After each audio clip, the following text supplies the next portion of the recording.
Yeah, so that's what I had to drive through in the dark. Don't know if anybody can tell, but that's about 2 feet deep, and says that. So, yeah.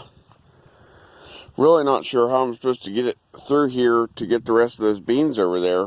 But I guess we'll just play it by ear. I'll try to straddle these ruts maybe, because I don't want to hit it again and end up getting stuck. But I'm getting ready to take these beans to the elevator. Yeah, you can see the truck in the daylight. She's full. I got a garden rake, which I think that works pretty good to move beans around. I'm going to try to level that bed off some so we don't spill, and try to evenly distribute the load. And then we're going to start cutting beans when we get back. Alright, so we're back from dropping off that load. I was pretty happy with it. The moisture was 14.2. My moisture tester is in my dually, so I couldn't test them prior. I didn't think that they were that much, but to be honest, it wasn't very much shrink at all. Formatter was 0.40, splits were 8.0. Well, why don't I just show you the ticket real quick. Yeah, so this is what we got. I was pretty well certain that I had the most beans ever had. The other load that I had on here, I think it was last year, was 174 bushels. Shrink was 5.5. Like I said, they were 14.2. Test weight was up a little bit over the other fields, over the other maturity that I spoke about in the last video. Formatter, that's not that bad. Splits were down, and no damage heat, musty, or sour, which I think damage heat, musty, and sour probably all go into the same category in my mind. But yeah, I'm pretty satisfied with that load, you know. So yeah, I can't make a rotor adjustment. I really think that's hurting the threshing. But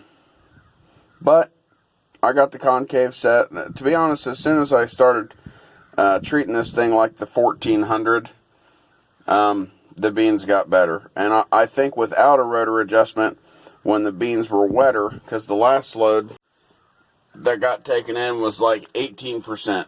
They were terrible. They were wet. And but it was only like 50 bushels, and you got to pick that many just to get enough in the grain tank to sample it, right? I mean, sure, I could climb down in there after I pick 5 bushels, but yeah, it just that is what it is, you know. I've tried the whole shell them out in a bucket and test them that way, and that takes forever. And when you're working at dark after work, yeah, that's not ideal to be sitting out here with a bucket and, you know, rubbing beans in between your hands. Not to mention, you get bean dust all over you. But, yeah, today's Friday the 11th. It's the next day after the previous video. Took this truck in. Truck did okay. It's still, you know, a turd. Hopefully the other truck that we're going to get Sunday won't be a turd. And I'm hoping to get 2 more loads picked off today. It's about 11 o'clock. I came out here early, and there was a frost. So I'm sure with the wind we got going on, that's all burnt off by now. I got to get the battery changed in the combine, because we all know the alternator doesn't work, if you watch to the end of the last one. Yeah, so I guess we'll get started, and I got to figure out what I'm going to do about that hole, how I'm going to drive through that. It really kind of stinks. Like, I wish I had a load of firewood, because what I've done in the past, not here, if you got like junk firewood sitting around, something that's rotten, or I don't know, old ash trees or something like that, you can throw that down in a rut and bam, you're back in business. You know, at least a rut that size. So, alright, so now we can see a little better. Hopefully you can. It's daylight at least. Went ahead and played hooky today. My boss knows the deal with farming, and knows that it's my family's second income. So, yeah, it's Friday the 11th, like I said. These beans are cutting good. Not really happy with the header on hills because it seems like one side wants to ride up, which is natural.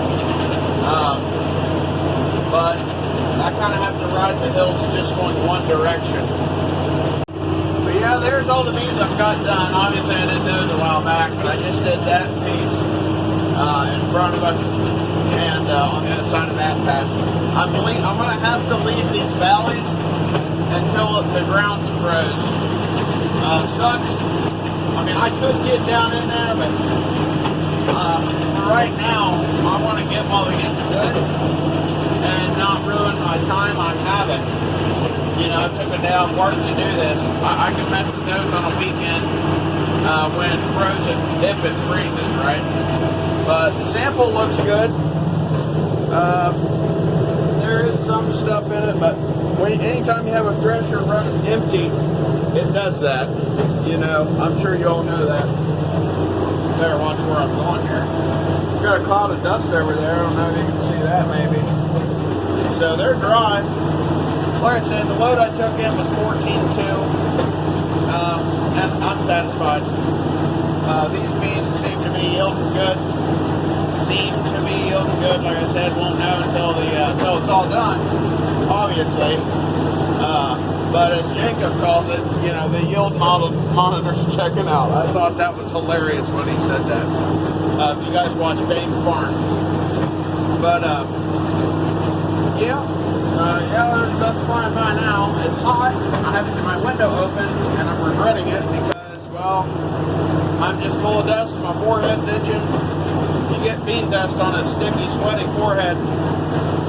Yeah, it starts stinging a little bit. So.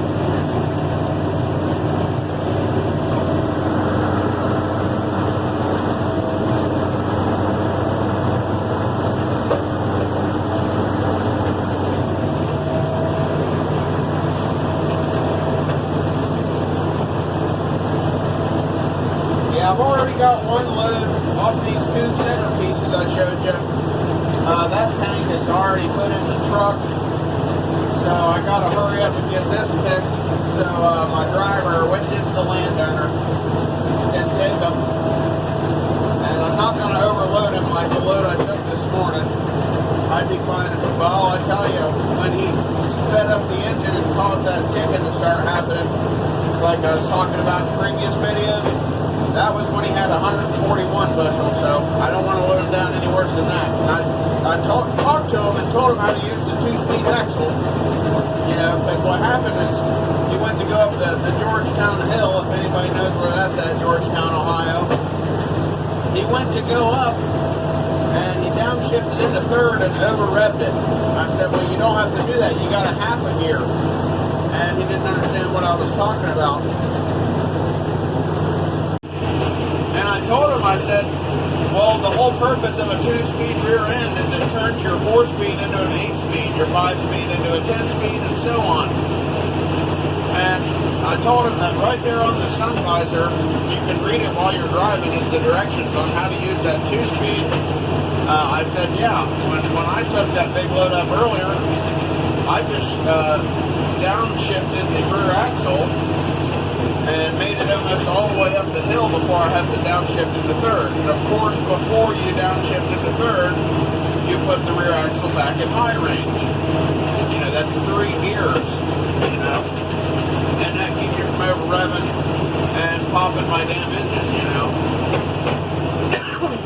So the 370s, it seems like there's a few out there. I thought about going ahead and buying one just to have for when it does go out, because nothing lasts forever, and I don't want to deal with trying to find parts or whatever if it does blow up. You know, I'd rather just have one that I can put in. Not that I would do an in-season repair, especially not having this other truck that we're getting. Which, by the way, we're getting that Sunday, so expect the video early next week on the new grain truck. But yeah, I'd just like to have an engine ahead of time. You know, maybe buy an old one and rebuild it, fill it full of WD-40, and wrap it up and keep it until I need it. Because now I've got two trucks that take the same engine, which is good. I like to have, you know, similar supporting parts for multiple pieces of equipment. But, you know, that just is what it is. Alright, so there's the first load picked for today.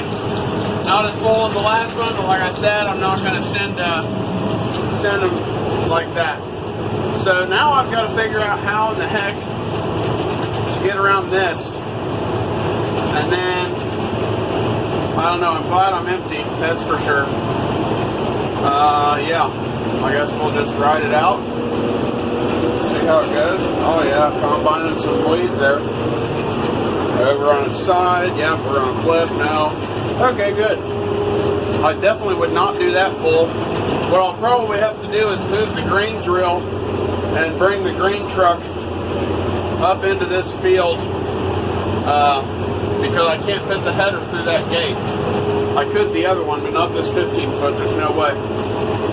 So yeah, let's get back at these beans. I'm also keeping the varieties separate so I can directly see how many acres we got yield-wise. If that makes any sense. Turn the height control on, back off the variator, variable drive. Still seems fast.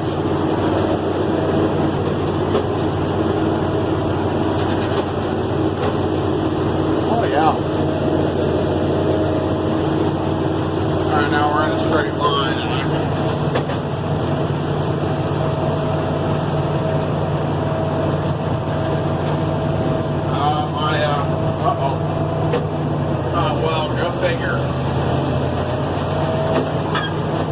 the thresher turned on and it actually, oh yeah, she was full alright.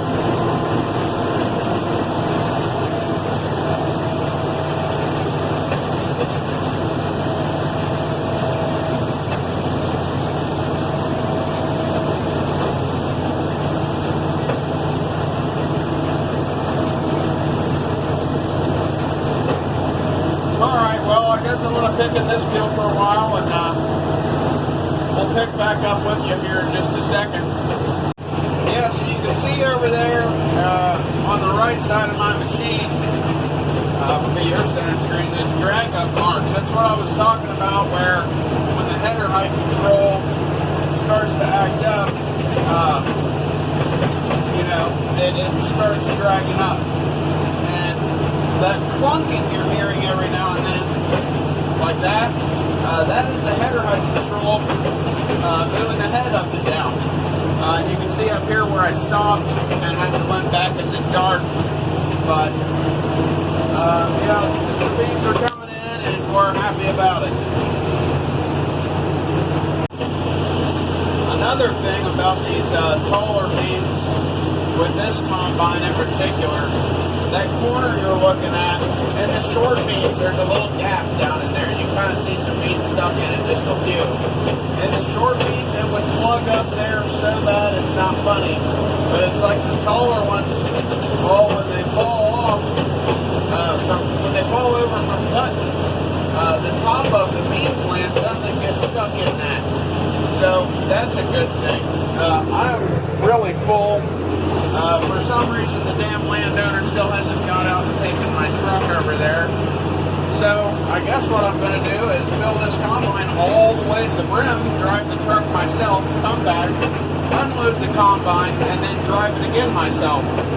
I don't really know what else to do. It sucks when you can't get good help. What sucks worse is when someone offers to help you and then doesn't, because you were counting on that person, and well, that's just life. Well, that's not a good sign. I'd say at the end of this windrow we better let her idle for a while, because it's hot. I'm pulling a lot of weight. Alternator seems to be coming back around now. Yeah, she's about to get shut down. I'm really hoping that it decides to get a breath of fresh air.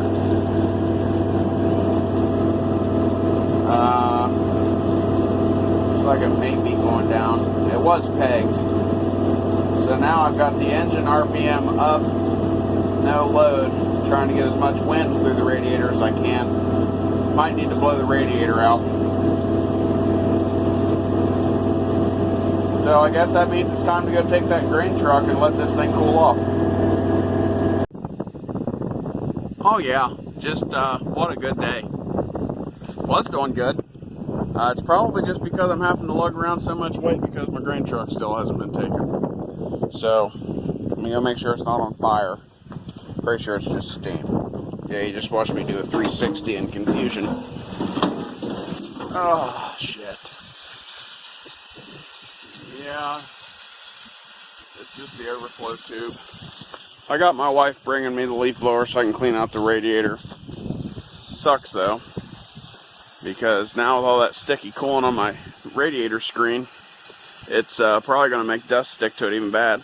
I thought maybe the radiator screen was plugged, but it's not. It's just from hard running it. But isn't that a beautiful sight? Alright, so I just got the drill pulled out of the way, and the landowner just now took the truck, told him to pull it into that field because it is so full I'm ready to just dump and send him back again. Now that we got his button gear. Now checking this thing out, there's a little friend down in there. I don't know if you can see. Maybe.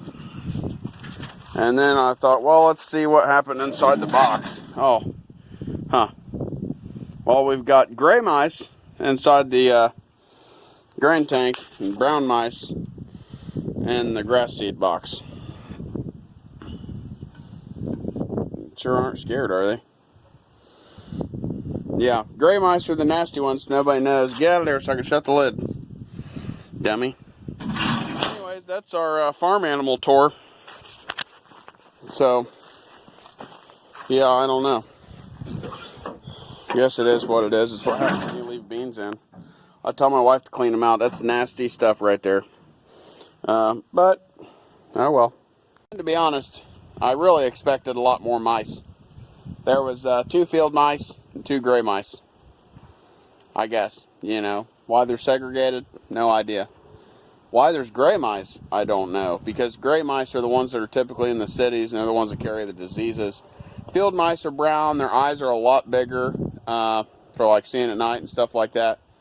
And they get into everything, every piece of equipment you got. Anything involving beans, hay, corn, I guess. I guess I'll find that one out. But, yeah. So now I'm just kind of in limbo, waiting on the grain truck to get back and waiting on my wife to get here with some coolant. She's bringing me some sandwiches and a cup of coffee. Keep me going. It's about 2:30 now, I think. Boy, you talk about a mess. Apparently it had been peeing for a little bit because there's plenty of dust stuck to it. But everywhere it is wet bean dust. Sludgy, nasty crap that I'll probably have to scrape off after it dries. I put 2 gallons in it that my wife brought. That did not fill it. So I've got a jug of water that I'm reluctant to use. And then the landowner, he just got back with the truck. That other load was 168 bushels at 13.8. And he's going to go get some coolant he's got in his garage so we can try to get this thing going. But as you can see, the bin was pretty dang full. And I think that just from running wide open, it's an antique, you know, and being completely full like that probably added to it overheating. And apparently old Black Dog found something. He's digging him a hole down there. Alright, that's much better. We'll see if it decides to get hot on us again. It's still running fine, but the 1400 ran fine for 2 years with a blown head gasket. Or I'm sorry, it was a cracked head. Go back and look at those videos. That was fun. But that's the load we got. Not all the way full, but full enough to take it because it's the last load I'm going to get in for the day. So I'm going to start picking again. At least have a load ready and put in the shelter, you know, for, you know, I guess maybe tomorrow morning. It's supposed to rain, so I don't know if we'll get it put in or not, or taken in or not, but if nothing else, I'll have the truck loaded and ready for when the weather allows us to take it in. Well, yeah, that's nice, isn't it? Bleepity bleep bleep, cuss word profanity. Yeah, I smell the coolant. Sure we look like a steam train. It is what it is. At least we got another load picked. I'll have to figure out. I did see a wet spot on the radiator I didn't understand, so maybe it's got a leak. Maybe that's the thermostat, maybe it's a water pump, maybe it's another Ford head gasket in the combine. That's what was wrong with the other one. Or, oh wait, that was a cracked head. So, skippy. Well, while the landowner takes the truck, I guess, oh yeah, we can get up here and look at this mess and slip off and break our head. Good thing for grippy tape. Yeah, so I finished this top field and ended up putting in that just to top it off, and it's pretty full. That'll be 600 bushel for the day, 500 at least. But yeah, there she goes, Mark.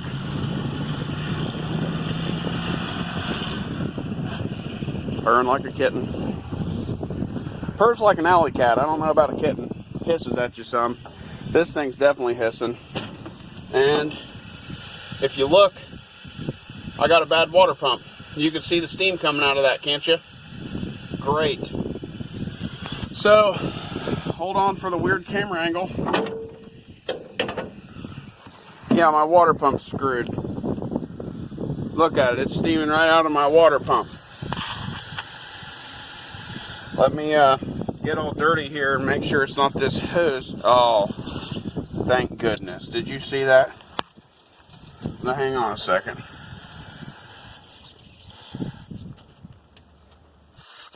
Oh yeah, it's actually that hose.